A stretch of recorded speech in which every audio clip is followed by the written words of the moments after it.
नमस्कार दोस्तों, आप सभी का आपके अपने YouTube चैनल जीएस दरबार में हार्दिक स्वागत है। दोस्तों, हम लोगों ने भू राजस्व व्यवस्था पढ़ना शुरू किया था, जिसमें स्थायी बंदोबस्त और रैयतवाड़ी व्यवस्था के बारे में पढ़ चुके हैं। आज इस वीडियो के माध्यम से महलवाड़ी प्रथा के बारे में चर्चा करेंगे। तो आइए शुरू करते हैं। हम लोग आज क्या पढ़ेंगे? भू राजस्व व्यवस्था।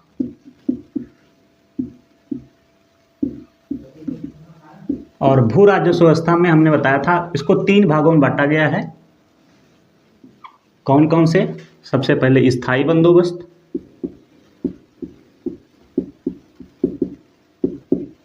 बंदोबस्त, दूसरा हमने क्या बताया था?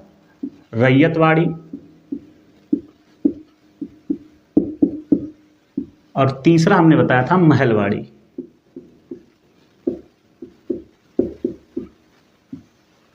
तो हम लोगों ने पिछले 2 वीडियो के माध्यम से स्थायी बंदोबस्त और रैयतवाड़ी प्रथा के बारे में चर्चा कर चुके हैं। यहाँ पे थोड़ा सा हम बताएंगे कि अगर बात किया जाएगी स्थायी बंदोबस्त की, तो यह जो है ब्रिटिश भारत का जितना भारत में क्षेत्र था उसके 19% भाग पर शुरू की गई थी। इसके साथ साथ रैयतवाड़ी 51% और जो महलवाड़ी थी वो 30% भूभाग पर शुरू की गई थी। इसके अलावा अगर बात करें, हमने आपको बताया था कि किन क्षेत्रों में यह व्यवस्था शुरू की गई थी, तो उनको भी आप नोट करते चलिए। बाकी जिन लोगों ने पुराने वीडियो नहीं देखा है, मैंने जो है स्थायी बंदोबस्त और रैयतवाड़ी व्यवस्था के बारे में डिस्क्रिप्शन बॉक्स में लिंक दी है, आप वहां से जाके उन सभी वीडियो को देख सकते हैं। अगर हम बात करें स्थायी बंदोबस्त की, तो किन क्षेत्रों में शुरू की गई थी? बंगाल वाले क्षेत्र में, उड़ीसा वाले क्षेत्र में और वाराणसी वाले क्षेत्र में, या बनारस भी आप उसको बोल सकते हैं। इन क्षेत्रों में जो है स्थायी बंदोबस्त शुरू किया गया था। इसके अलावा रैयतवाड़ी की बात करें तो बम्बई और मद्रास वाले क्षेत्र में जो है रैयतवाड़ी व्यवस्था शुरू की गई थी। इसके अलावा अगर बात करेंगे जो है महलवाड़ी प्रथा के बारे में, तो यह जो है उत्तर पश्चिमी प्रांत और मध्य प्रांत, इन क्षेत्रों में जो है महलवाड़ी प्रथा शुरू की गई थी। इसमें और भी एक जोड़ सकते हो, पंजाब वाला क्षेत्र भी। तो इन क्षेत्रों में जो है महलवाड़ी प्रथा शुरू की गई थी। दोस्तों, इन दोनों को जो है हमने पिछले वीडियो के माध्यम से बहुत ही अच्छे तरीके से पढ़ा है, तो इसको इस वीडियो में चर्चा नहीं करेंगे। बाकी इस वीडियो के माध्यम से हम लोग महलवाड़ी प्रथा के बारे में बहुत ही अच्छे तरीके से पढ़ेंगे। तो शुरू करते हैं, देखते हैं महलवाड़ी प्रथा। अगर आप इसका स्क्रीनशॉट लेना चाहें तो ले सकते हैं। दोस्तों, हम लोग अब शुरू करते हैं महलवाड़ी प्रथा। महलवाड़ी प्रथा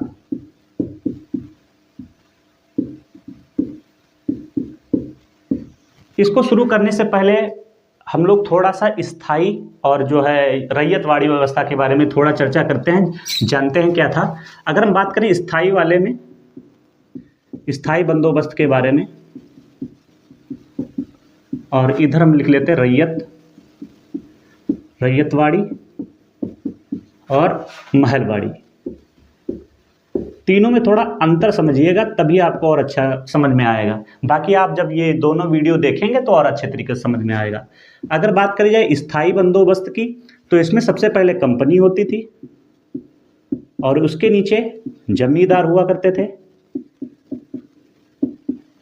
और उसके नीचे किसान होते थे। कहने का तात्पर्य यह है कि कंपनी जो है अब जमींदार नियुक्त करती थी, उससे कहती थी आप किसानों से जो है टैक्स जो है कलेक्ट करके लाइए। तो ये व्यवस्था स्थायी बंदोबस्त की थी। अगर रैयतवाड़ी की व्यवस्था की बात की जाए तो इसमें कंपनी होती थी और सीधे किसान से जो है अपना कर जो है इकट्ठा करती थी। लेकिन महलवाड़ी की बात करेंगे तो इसमें क्या होगा? इसमें कंपनी होती थी और इसके नीचे जो है गांव का मुखिया होता था। गांव का मुखिया वह जो है कर टैक्स जो है कलेक्ट करके किसके पास से? किसान के पास से कर जो है कलेक्ट करके किसको देता था? कंपनी को देता था। तो इस तरीके से ये तीनों प्रथाएं थी।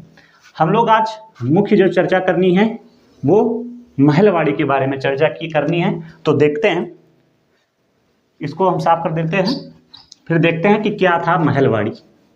अभी तक आपने मोटा मोटा आंकड़ा ये जाना है कि महलवाड़ी प्रथा में कंपनी जो है गांव के मुखिया को नियुक्त करती थी कि आप जो है हमें टैक्स कलेक्ट करके लाइए। और आपने जाना था कुल कितने प्रतिशत भूभाग पर शुरू की गई थी, तो 30% भूभाग पर यह शुरू की गई थी। इस समय अगर गवर्नर कौन थे, गवर्नर की बात की जाएगी तो लॉर्ड हेस्टिंग्स थे। ठीक है, महलवाड़ी प्रथा किसने शुरू की थी, तो गवर्नर पूछा जाएगा तो हमें बताना है लॉर्ड हेस्टिंग्स थे। क्या था महलवाड़ी प्रथा, उसके बारे में चर्चा कर लेते हैं थोड़ी सी। हमने बताया महल क्या होता है, तो दो गांवों की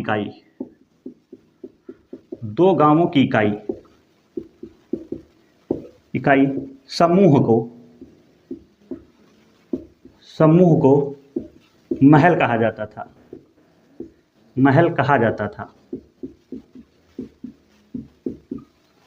तो एक दो गांव मिला के उसको एक महल बना दिया जाता था, और उसमें जो गांव का जो मुखिया होता था, या इसे लंबरदार भी बोला जाता था। क्या कहा जाता था,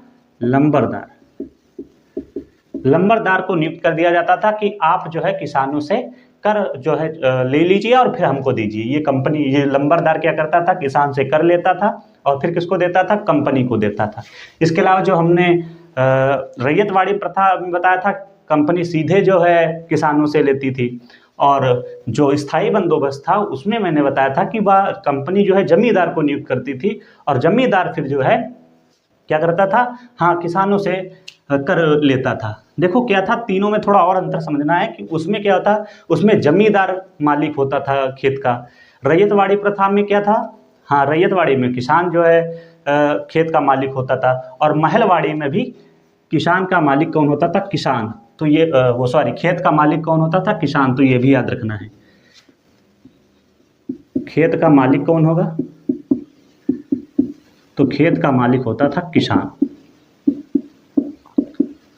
अब बात आती है कि महलवाड़ी क्षेत्र किन क्षेत्रों में जो है शुरू की गई थी, तो मैंने पहले ही बताया था किन क्षेत्रों में, तो उत्तर पश्चिमी प्रांत और मध्य प्रांत और पंजाब क्षेत्र में जो है इसे शुरू किया गया था। अब बात आती है कि यह जो है प्रथा किसने शुरू की थी, तो अगर बात की जाए कि प्रस्ताव कब आया था इसका, महलवाड़ी प्रथा का, तो यह प्रस्ताव आया था 1820 ईस्वी में। और कौन लाया था, तो हार्ट मैकेंजी। यह प्रस्ताव जो है हार्ट मैकेंजी लाया था, और यह लागू कब हुआ, तो 1822 में जो है इसे लागू किया गया था। तो आप जो है समझ गए होंगे कि महलवाड़ी प्रथा क्या था। कभी कभी पूछ लेता है इसकी दर क्या थी, तो टैक्स की दर क्या थी, तो 66%। मतलब अगर आप 100 किलो अनाज पैदा करेंगे तो उसमें 66 जो है किलो जो है किसको दे देंगे, आप जो है लंबरदार को दे देंगे, और वह जो है किसको दे देगा, कंपनी को दे देगा। इसमें कुछ भाग जो है लंबरदार को भी मिलता था। लेकिन क्या हुआ, यह शुरू हुई है 1822 में, तब उस समय दर कितनी रखी गई थी, 66%। और बाद में लगभग मैं कह सकते हो 1855 की तरफ जो है इसकी दर जो है 50% कर दी गई थी। तो यह दोस्तों है महलवाड़ी प्रथा। एक बार मैं फिर इसको दोहरा देता हूँ कि महलवाड़ी प्रथा क्या था। महलवाड़ी प्रथा का मतलब होता है, महल का मतलब होता था दो गांवों के इकाइयों का समूह महल कहलाता था। इसमें क्या किया था, सबसे पहले जो आप यहाँ पे नाम देख रहे हैं हार्ट मैकेंजी ने यह प्रस्ताव पारित किया, और उन्होंने बताया कि हम लोग ऐसा करते हैं कि कंपनी जो है गांव के मुखिया को नियुक्त कर दे कि वह जो है किसानों से कर जो है कलेक्ट कर ले। यही प्रथा क्या कहलाई, महलवाड़ी प्रथा। इसमें क्या किया जाता था कि दो या दो से अधिक गांव को एक बार में मिला के, और उसमें फिर एक मुखिया नियुक्त कर दिया जाता था, वह जो है किसानों से कर ले लेता था। इसमें कितने भाग पर, तो ब्रिटिश इंडिया का, किसका, तो ब्रिटिश इंडिया का या ब्रिटिश भारत का जितना क्षेत्र था उसमें से 30% भूभाग पर जो है यह प्रथा शुरू की गई। और उस समय जो गवर्नर था लॉर्ड हेस्टिंग्स था। जैसे कभी कभी प्रश्न पूछ लिया जा सकता है कि महलवाड़ी प्रथा में भूमि का मालिक कौन होता था, तो उस समय आपको बताना है किसान। ऐसे ही स्थायी बंदोबस्त में मालिक कौन था, जमींदार था। इसके अलावा किन क्षेत्रों में शुरू की गई, तो पश्चिमी प्रांत या उत्तर पश्चिमी प्रांत, मध्य प्रांत और पंजाब वाले क्षेत्र में इसे शुरू किया गया था। प्रस्ताव किसने पारित किया था, तो 1820 में हार्ट मैकेंजी ने यह प्रस्ताव पारित किया था। और साथ ही साथ अगर लागू करने की बात आएगी तो 1822 में इसे लागू कर दिया गया था। शुरुआत में जो इसकी दर रखी गई थी वह 66% थी, लेकिन आते आते थोड़ा साल बीते तब 1855 में इसे 50% भी कर दिया गया था। तो यह थी महलवाड़ी प्रथा।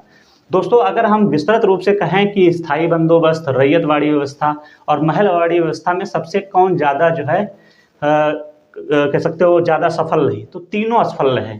क्यों असफल रहे उसमें देखिए, क्योंकि हर बार जो है किसान पे ही लोड पड़ रहा है, वो इतना ज़्यादा कर लगा दिया जाता था, इसलिए तीनों जो व्यवस्थाएं रहीं वो तीनों असफल रहीं। तो इस वीडियो में बस इतना ही रखते हैं। आप सभी को यह वीडियो कैसा लगा है कमेंट बॉक्स में ज़रूर बताइएगा। इसके आगे हम लोग अपनी सीरीज शुरू रखेंगे। धन्यवाद।